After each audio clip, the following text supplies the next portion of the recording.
Live from the back of Ruth the Realtor's stretched down car, it's the Stacking Deeds Show. Welcome back to a ride through the wonderful world of real estate investing. I'm Ruth the Realtor's part-time mechanic, neighbor Doug. And on today's show, how do you start your journey to house hacking when you don't have much money? Today, we'll share tips from a guy who's built a small real estate empire with little money down, Robert Leonard. In our headlines, inflation got you down? Don't think you can buy now? We'll share strategies. Plus, we'll take a call from a deeder, and to top it off, I'll serve up a dose of tiny house trivia. And now, three people who are all buckled in and inflating their airbags: Crystal Hammond, Alan Corey, and Joe Saul Seahigh.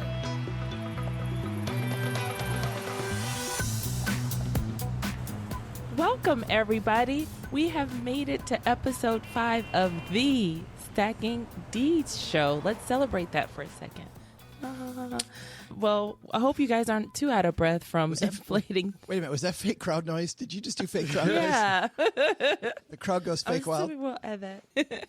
I have Alan Corey and Joe Saul Seahigh sitting next to me. This is a very spacious back seat. Wait a minute, when you say spacious back seat, are we making butt jokes now? Are you Wide hips. joking about my spacious back seat? Or that's Alan Corey's spacious back seat? That's hilarious. I'll take it. I like that we're on episode 5 and we're celebrating. To me, I knew we personally could make this happen. It's whether we would arrive safely with Ruth's driving. Testament to everyone. I was actually at a friend's house the other day, and Alan, they actually had your book on their bookshelf. They love you. Oh, awesome. Which book was it? Do you know? It was $1 million by 30. Oh, awesome. It wasn't Alan's Star Trek fan fiction they had out there. I did promise them in that book to be a millionaire by 30. Is your friend, did he get $1 million by 30? He wouldn't tell me that, but he said he's been successful. So hats off to Alan and your books. I love that I can take 100% credit for his success because my book is on his shelf. I'll do that all day. Oh, that's funny. And then we have Joe here. How are you, buddy? I know you're only here with us till we pass the Dairy Queen. You are a Dairy Queen magnet. I am Peanut Butter Parfait, but I'm here because I heard we have an awesome guest today, Crystal. Today, we're chatting with Robert Leonard about our favorite investment style, house hacking, which house hacking actually won our challenge back in episode 3. So definitely listen to episode 3 if you missed our chat about why we love house hacking so much.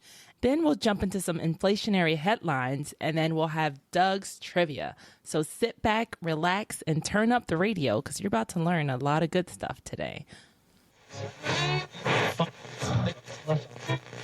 Hello, chaps. And now our Stacking Deeds headlines. Cheerio and pip pip. Guys, I got an interesting headline for you today. I think, who found this? Alan, you found this one? I don't recall. Again, I'll take credit for it. Sure, I'll take credit. I can neither confirm nor deny. Yeah.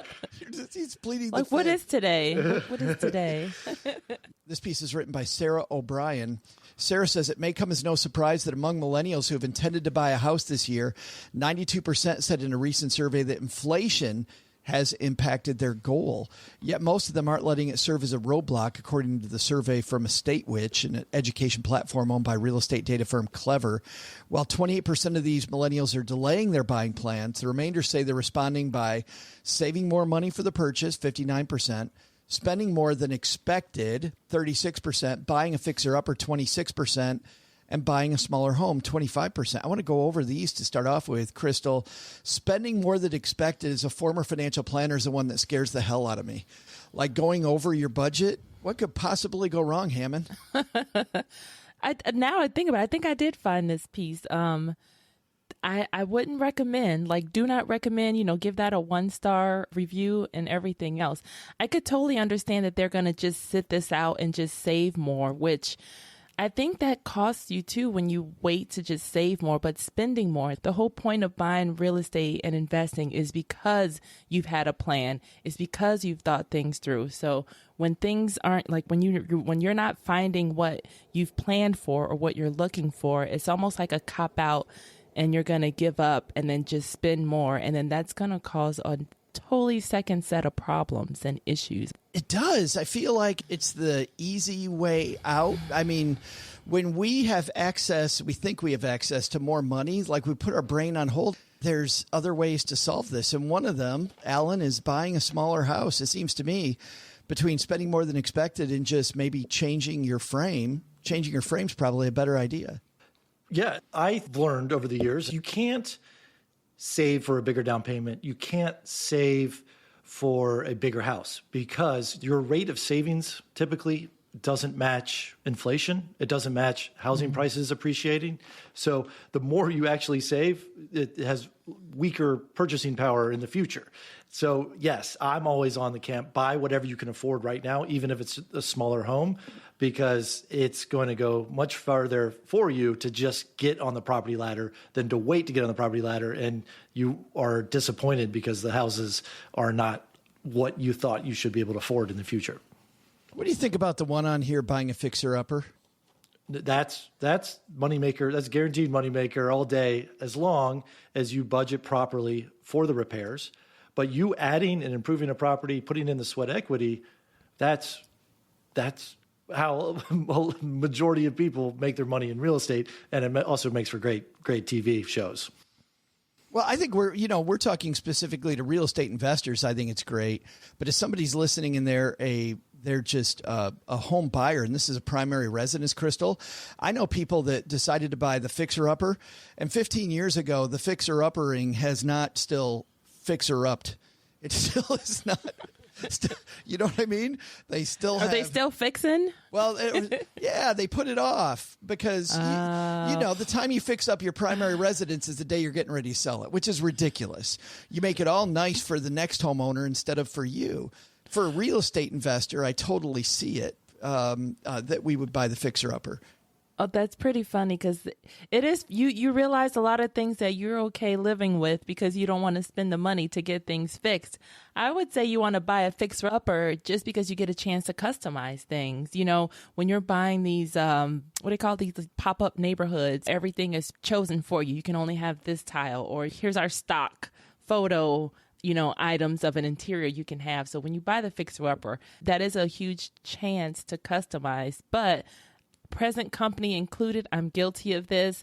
I had a dishwasher leak, and instead of getting the hardwood flooring around the dishwasher fixed, it's still there. I'm like, hey, it's the floor. It's not hurting anything. So, it's up to me if I want to fix it. So I'll just defer to, of course, I know when I go to sell this place, that's something that I'll have to fix. So, but to me, it's like, if you're willing to live in a fixer-upper and never fix it up, that's okay. That's your choice. That's your house. Like why spend money on that if you don't see the return on investment or return on pleasure? Like if it's your primary, it's just a lifestyle expense. You want it, but it's not an investment expense at that stage. So I don't see a problem with that. At least you're on the property ladder. At least you own something.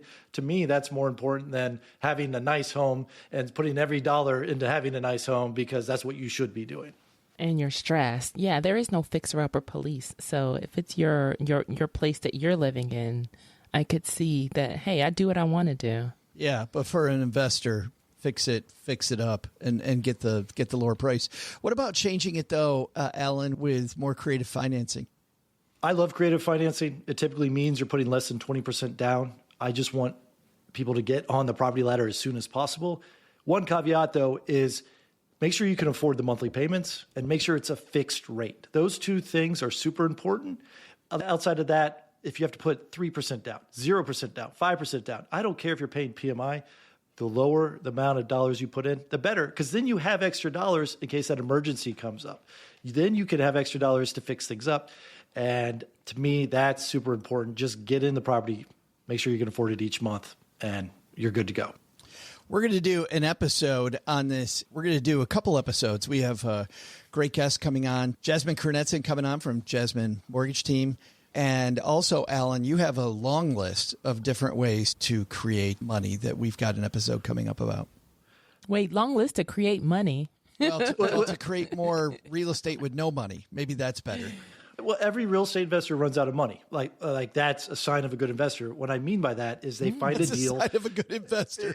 I invested till I'm broke. Yes, that's it. Like, because I teach the using broke all your method. dollars. Yeah, it's a broke because I've invested every dollar, but I buy that last great deal, and then I see another deal, and I want to buy it, and I see another deal, I want to buy it. So every investor eventually runs out of money. So they have to find ways to keep buying deals without their own money, and that's what I've done in majority of my career, because I started out with no money, and then once I have money, I put every dollar into real estate, and I'm still finding deals. So there's ways to get it done, and it's creative financing, sometimes conventional financing, and sometimes partnerships. There's, I've done it 30 different ways. I've seen Alan's list, Crystal. One of his is show some leg, which I've seen Alan Corey's leg, and it's not good. that weeds out the people I don't want to partner with. It doesn't work as well as he thinks it does.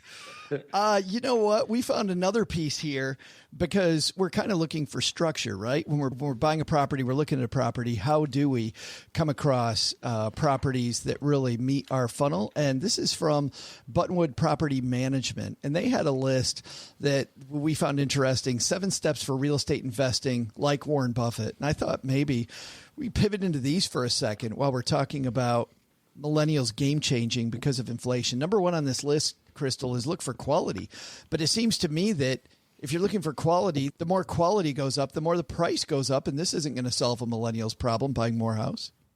Buying quality, like when you're looking for a fixer-upper, there are certain areas that's a no-go, like foundation and, dry rot and like Black there's mold. a lot of... Right. Mold. Yes. So that would not be a quality property, I feel like. So when they're saying quality, that's a lot of factors. Is it neighborhood? Is it that property itself? What are the lawns of your neighbors looking like? So I feel like when they're talking about quality, it goes not as far as shiny bells and whistles. I'm thinking like the basics. Like the bare bones, the foundation. Like a fixer-upper in the right neighborhood.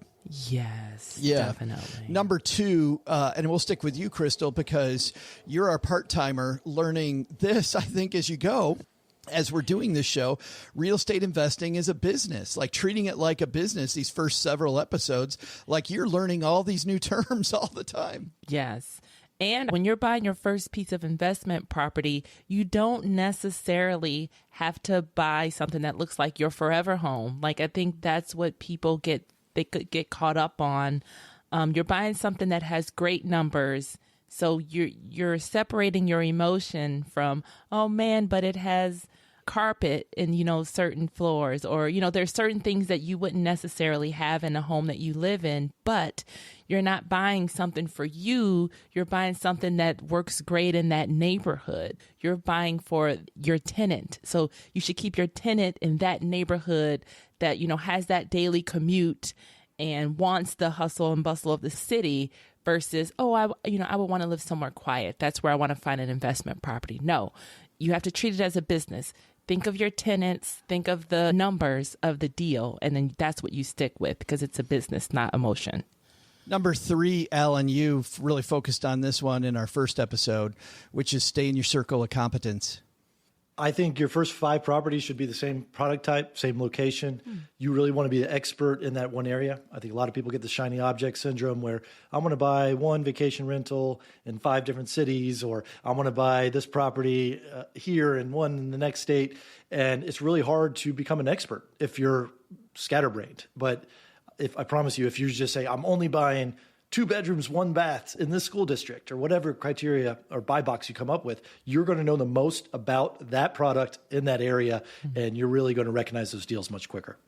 I want to only go over one more on this list, and then we'll let people dive into the rest of them on our show notes. But Alan, sticking with you, number 4 on this list is don't forget about the possibility of loss. Like, I know you're an aggressive investor. You talked about every investor runs out of money and you want to buy more, but I think you still got to protect your downside. We saw a lot of people that didn't know what the hell they were doing get flushed out in 2007, 2008.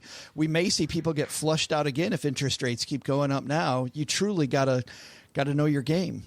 Well, of course, if you don't know what you're doing, and you've got to have more of a bucket of safety net, I should say.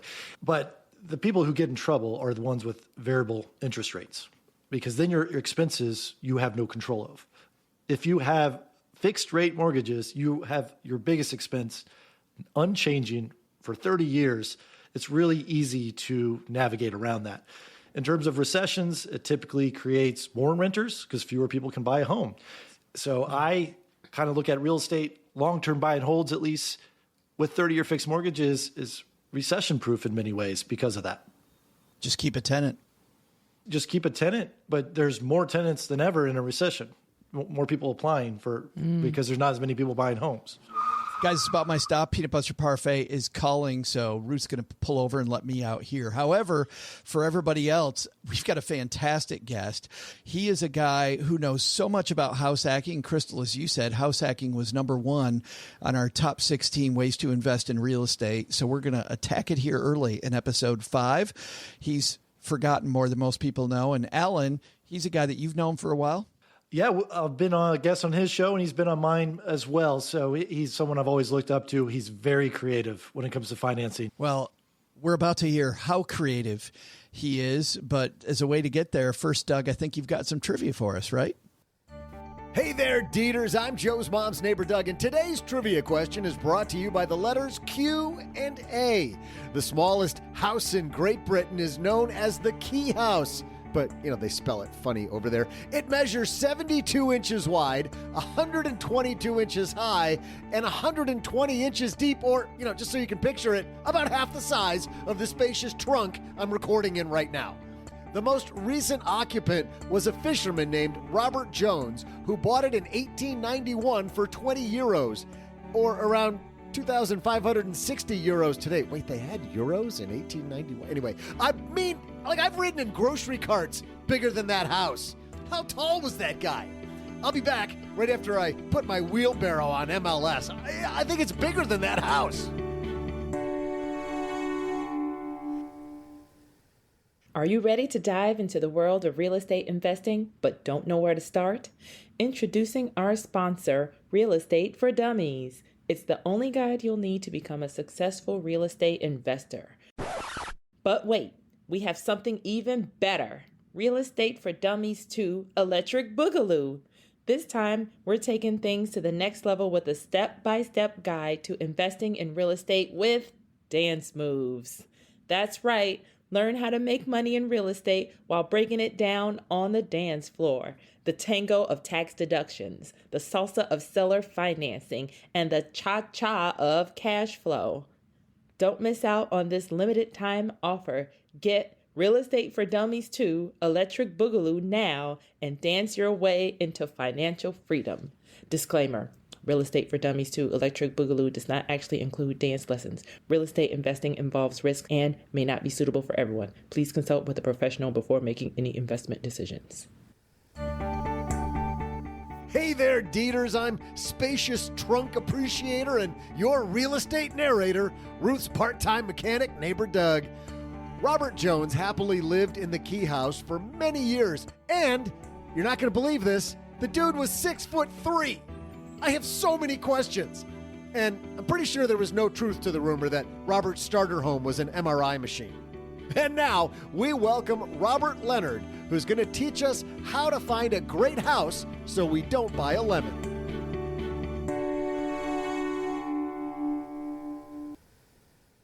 Hey, Robert, come on in. Yeah, thanks. Thanks for having me. Awesome. Well, make sure you cozy up, put your seatbelt on. Appreciate you joining us on the ride today. Yeah, always wear my seatbelt, always. Good. Love it. Well, you've written a book about house hacking. You are an expert of house hacking. You're a house hacker yourself. Yeah, I'm on my third house hack right now, third or fourth, you could say. And I am in a duplex. So I'm in a multifamily property duplex. I live in one unit and I rent out the other side. And that covers your entire mortgage, a portion of it. It covers a significant portion. So the mortgage is $2,000 all in with PMI, property taxes, insurance, everything that goes into the mortgage. So total payment every month is $2,006. And my tenants originally, when I purchased the property, they came with the property, or they were paying $1,250. They're up to $1,400 now, and their lease is actually up next week or next month, I should say. and they're going up again. So we'll be at about 1,450 or 1,500 a month, and then the mortgage again is 2,000. So I'm paying $500, $600 a month. So when you say you're on your third or fourth house hack, are you living in a house and then you sell it and then you go buy another house hack, or are you turning those into long-term rentals when you move out? So you could do both, but I have personally sold mine. The first one, I'll give you a quick explanation as to why. It's kind of a bit of a special situation. This was the first real estate property I ever purchased. Didn't really know what I was doing. Kind of got lucky in a sense. Basically, I bought a condo and I did a single family kind of house hack where I lived with a roommate. He rented one bedroom. I lived in the other. Long story short was, as part of an HOA, they can sometimes do special projects. They can take money out of the HOA and spruce up the property. And that's what they did. They put about $7 million into this property. And that just increased the value of the whole property and all of our units significantly. So I sold it. I was like, okay, this is time for me to cash out. I also had some personal things going on that I needed to kind of take care of. So it just made sense to sell it. And so then I went and purchased my next one. My next property was what we call a live-in flip. It's a style of house hacking where you flip the property while you live in it. And so that one, similar thing, except for I did the renovations. And so when it came on the back end, I was going to make significant amount of money on the property. We're talking 50, 60, 70, $80,000. And so when I did the calculations, I'm like, okay, if I turn this into a rental, it's going to take me 90 years to make that money in cash flow. So it's like, I'll just take the cash now and put that into another deal. So that's what I did, sold that property and bought the house hack that I'm in now. So you've got 3 keys for any new house hacker to make sure that this is successful, because it can be a little risky, I guess, if you're not really comfortable on the landlording piece. Can you kind of walk through sort of the steps that they need to take? Yeah. So, I mean, house hacking is not risk-free. There's definitely risk there. You have tenants, so that there's tons of things that can come along with that, just from them destroying the property, not paying rent, etc. So definitely not a risk-free investment here. But the biggest thing I see people make mistakes with when house hacking is not analyzing their deal on the back end. A lot of people will not even analyze the deal at all. But for those who do, a lot of them will only analyze on the front end. So they'll say, okay, the mortgage is going to be, like I said, for mine is $2,000. And then they'll say, okay, I can rent the other unit or the bedrooms or whatever it comes out to be. They could say, okay, I can rent those for X dollars. And so this is going to be how much I have to pay. And they'll say, okay, great. That looks really good to me. I'm happy with that. But you're probably not going to live there forever. You're either going to sell it at the back end or you're going to rent it out. And so what you need to do is you need to analyze this as a traditional rental, as if you're not going to be there anymore, and see if it makes sense, because it can make sense on the front end as a house hack. But on the back end, when you go to turn it into a rental, which a lot of people will do, it might not make sense. If the numbers, like your additional rent that you're going to get for your unit or your bedroom, it just might not cover the mortgage, or it might not provide a good return. You might be better off just selling the property. So those are the types of things that you need to consider, because you don't want to just buy a house hack that's good on the front end and going to kind of hurt you or screw you on the back end that could just wipe away everything you did on the first year or 2 years that you lived there. So that's the very first thing. And then the second thing is choosing the right property for you and for your family and for your situation. So the biggest thing people have against house hacking is they're like, I don't want to live with somebody. And there are cases where you have to live with somebody. You can buy a single family house, a 4-bedroom house, live in one bedroom, rent out the others, kind of like a college roommate situation. Yeah, you're going to have to live with other people there. But you could buy a duplex, you could buy a 4-plex. Those are going to give you a little bit more flexibility. My duplex that I live in feels like a single family property. Like, I barely ever realize that I live with somebody else. It's a very nice duplex. It's side by side. So I have up and down floors. So it just feels like a normal house. I have a basement. It's nice. So it doesn't feel like it's a house hack. And then you could even go more down the scale of like kind of luxury. There's luxury house hacking, some people will call it. And you can rent like an ADU or an additional dwelling unit in your backyard or things like that. So I've talked to people that have multi-million-dollar homes in Arizona, and they will live in the main house and they'll Airbnb out their ADU. And that's a form of house hacking. They can't even tell that ADU is there other than just having an Airbnb property. So the thing is to pick what works for you. What works for your family? Do you have a wife and a child? You're probably not going to want to share bedrooms. You might need to go to a different strategy. So it's just thinking about your life situation and also what's available in your market. Some markets don't have multifamily. Some markets only have single family. So you got to kind of go with what works for your personal situation as well as your market. And then the third thing is using a seller credit, you don't have to do this, but it's something that can be helpful for a lot of house hackers. People are getting into house hacking because they don't have a lot of money. And you can get into house hacks with a owner occupied loan, which requires a lower down payment than an investment mortgage. And so the reality is there's a lot of people getting started this way don't have a lot of capital. And so to help with that, you can use a seller credit, which can help go towards your closing costs. And so that basically reduces the amount of cash that you need to close on your deal. And I've used a seller credit on every single real estate deal that I've ever done. And it's worked really well. So basically that's a really great tool you can kind of keep in your tool belt if you're going to start house hacking. So let's dig into that. How do I negotiate a seller credit on a house hack? Is this any different than negotiating a seller credit on buying a single family primary house? No, it's the same. It works the same way. Basically, whether you're buying any type of property, it's really the same. Maybe they're asking $350. You're going to say, okay, I'll give you $350 what you're asking, but I want $10,000 back at closing. And so essentially you get $10,000 back at closing. Effectively, they sold the property for $340 instead of $350. Sometimes if they're asking $350 and I want to go in at asking, I'll say, okay, I'll give you $360 and I want 10 back at closing. So they're still getting their asking price. Their net effective sale price is still $350. I'm still getting the $10,000 that I wanted for closing costs to help cover the cash needed to close the deal. And that just all gets settled at closing. And is financing, getting a mortgage, that process any different when you're house hacking than you would be for a primary? When you're purchasing a single family, no, it's essentially the same because they're not going to take into consideration the rent for the bedrooms or anything like that. They're in their eyes, you're just buying a traditional single family home and that's it. And then what you do with it after in terms of like renting out the bedrooms, that's up to you. But the financing is essentially the same. When you get into multifamily, it is a bit different because they will take into consideration the income from the units that you're renting. So generally they'll take 70, 75%, maybe 80% of the rent that the property is already producing, or if it's empty, they'll take into consideration what they think the market rent is, take 70, 75, 80% of that and put that towards your income. So part of your qualifying for a mortgage, they take your income, look at your debts, and they say, okay, you can satisfy or basically meet a mortgage of this amount based on your debt and income. And so to help with your DTI, your debt to income ratio, they'll put 70 to 80% of the rental income towards your income. So that helps you, allows you to buy a little bit more expensive property to cover the additional units that you're purchasing. Yeah, that's one of my favorite hacks with house hacking now in a multifamily is you actually get approved for a larger mortgage because they're going to take that rental income into consideration and apply it to your income. Not that you should go buy something outside of your price point that you're uncomfortable with, but they're looking at it as you're buying a business that's generating income and it doesn't look risky because that income is going to cover up the bigger mortgage payment. A long way of saying with this strategy, you can buy more property than you probably think that you can if you've just got pre-approved for a single family. Yeah, if you got pre-approved for a single family of say 200, you don't have to worry like, okay, I'm never going to find a duplex or 3 units for 200. You can think, okay, maybe I could spend 300 or 350, it depends on what the rents are, but you can know, okay, I could spend a little bit more money.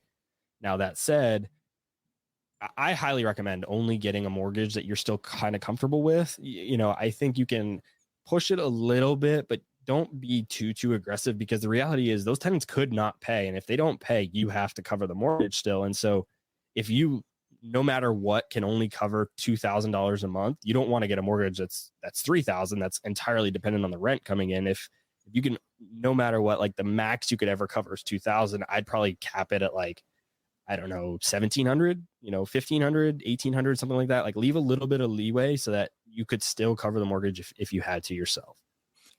How does someone learn to be a landlord? Like this seems like you're buying a landlord 101 in a box next door and you're learning on the fly. Yeah, I think it's really not as scary. I don't think as a lot of people might think it is. It's just treat people the way that you want to be treated, I guess, is really the way that I think about it. Is wait, there's not really anything you have to do on a day-to-day basis. If if the problem comes to you as the landlord, just handle it like you would if you were the tenant. Just say, okay, if I was this tenant, how would I want my landlord to handle it? And I just handle it that way, and you'll do a good job. Like when I purchased this property, the lease expired about a month or so after I purchased the property, and I'm like, this new landlord coming in, and I have experience, so I wasn't really worried about it. But to them, I was this new, pretty young landlord coming in, and I'm going to raise their rent like $100, $150 a month on them, like a month after I purchased the property. Like that could have gone really bad. They could have either trashed the property and moved out. They could have just, not paid. I mean, there's so many different things, but I went to them and I told them, I said, hey, listen, you've been in this property for this much time. It's been under market. Here's a report. I gave them a report that I bought that told me what the market rents for this type of unit was. I said, look, I'm not screwing you over. I'm not raising rents just because this is what they go for in this area for these kind of characteristics. I said, it's just fair. And I gave them the report with the new lease and they were totally psyched about it.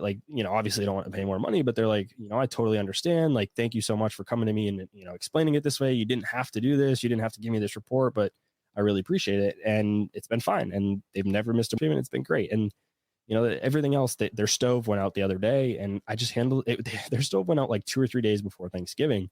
And yeah, it kind of, it sucks. I don't want to put money into that unit. Obviously it's coming out of my pocket, but at the same time, you have to treat it the way that you would want to be treated. You got to cook for Thanksgiving in 2 or 3 days. And so you just have to do what has to be done. And I handled it the way that I would want it to be handled for myself. And generally, I think if you stick to that rule, 95% or more of the time, you're going to be in a good spot.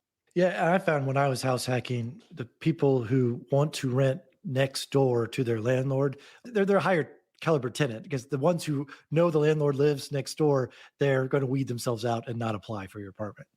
Yeah, that. And also when we were talking about the type of property that kind of fits your location, your lifestyle, the other part of that I really recommend people consider is think about the type of tenants you want. This is not being I'm not trying to categorize people, but generally speaking, you're going to find 4-unit properties generally in a more densely populated city type area than you're going to find a duplex or a single family. So you're going to have and typically 4 units are going to be more like apartment style, and they're going to draw a different type of tenant than a beautiful duplex in kind of more of the countryside with land and a very nice area. So just think about what kind of tenants are going to rent this property. Maybe walk around the neighborhood, check out who's renting there, and just kind of think about who are going to be your tenants and decide if that's who you want to rent to and if that's who you want to deal with on a day-to-day basis, because you're going to be living there. And so that's another really important piece of picking the type of property. Yeah, and if you're living there, that means that's your lifestyle, your budget. You're probably going to attract similar people that want to live in that same neighborhood that you're already attracted to living in as well. I always found that my tenants ended up having a higher salary and making more money than me whenever I did a background screening. And I was like, okay, this is great.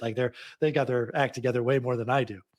Yeah, I've seen that. But I would almost be a little bit careful of that though, because I think as house hackers, we have we're willing to invest for the future. We're willing to maybe sacrifice a little bit right now. So I could live in a much, much nicer place than I live now. And so I think there are situations where what you said is 100% true, but I think there's also situations where, we're sacrificing maybe for the next couple of years and living in a property that's not quite where we would want to live, or maybe not as nice as we could afford, so that we can make a better future for ourselves. Whereas on the other end, people are trying to live in the nicest place they can. And so maybe they're a little bit different type of tenant than you are yourself. So I just try to think about that.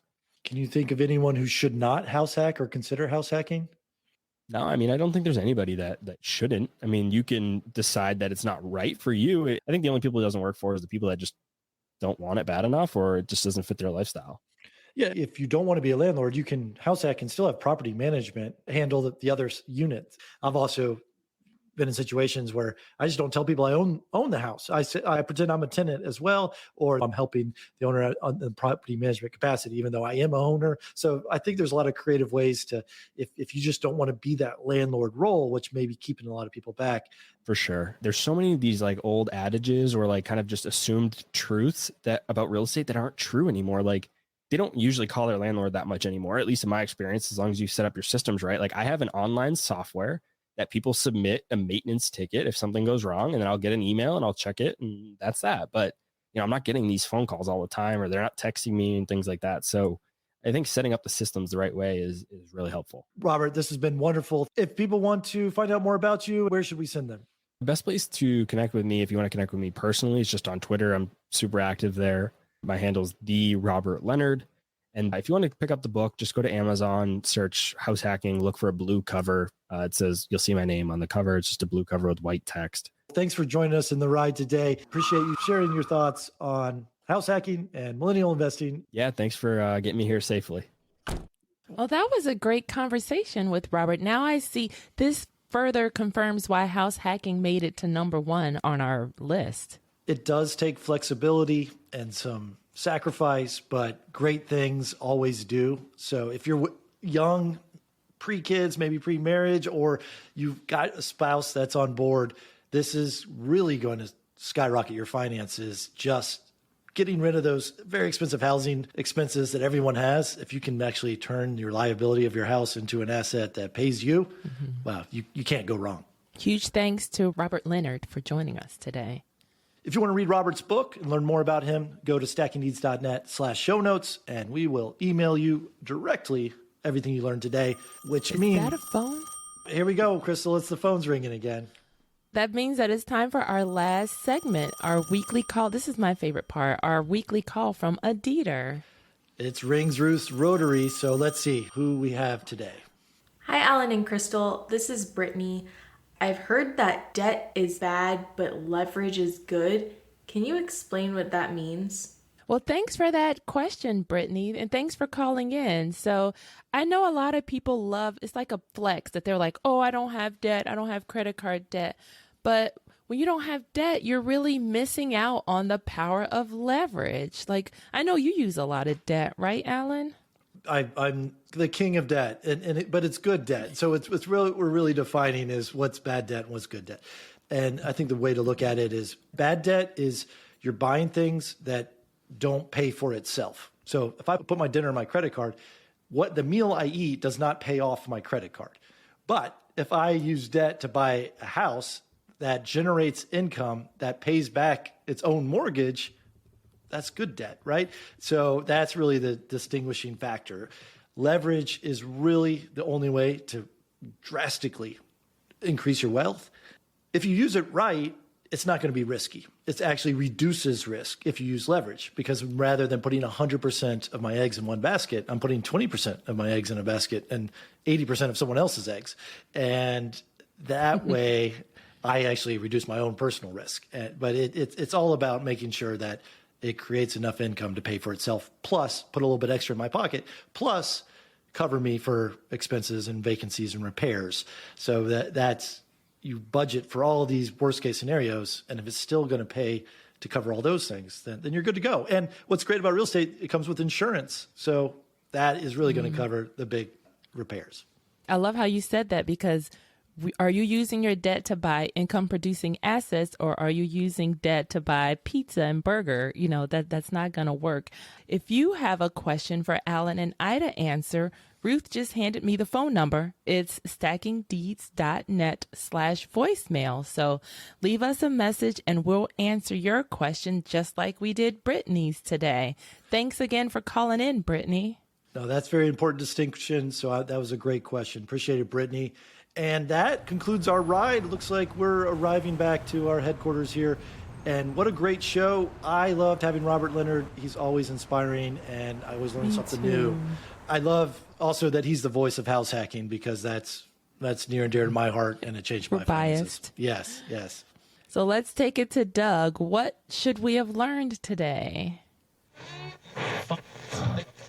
So, what should we have learned today? First, take some advice from Robert Leonard. House hacking is easier than you think if you have a plan, and it takes a plan to turn your house into an income-producing machine. Second, there is such a thing as good debt in real estate, and you can use it as leverage to buy more and more. Just make sure you can make the monthly payments. But the big lesson? Measure once, cut twice, or you can end up in a home that's smaller than a fifth grader. Or, wait, was it measure twice and cut once? I don't know. Thanks to Robert Leonard for joining us today. You can find out more about his work at the Robert Lenar on Twitter. Look, there's no D on the end of Lenar, so it's like the @ sign and then the Robert, Lenar. You'll figure it out. We'll also include links in our show notes at stackingdeeds.net/show notes. Thanks to our brave hosts, Alan Corey and Crystal Hammond. Give them a follow on social at Real Estate Maxi and at Condo Crystal. Thanks to our amazing show editor and co-producer, Jasmine Radler, for making the magic happen. And as always, the star of the show, Me, Doug. Yeah, I'm the star. Of course, you knew that, right? You're here for me, right? I'm here for you. You're here for me. Let's just hug.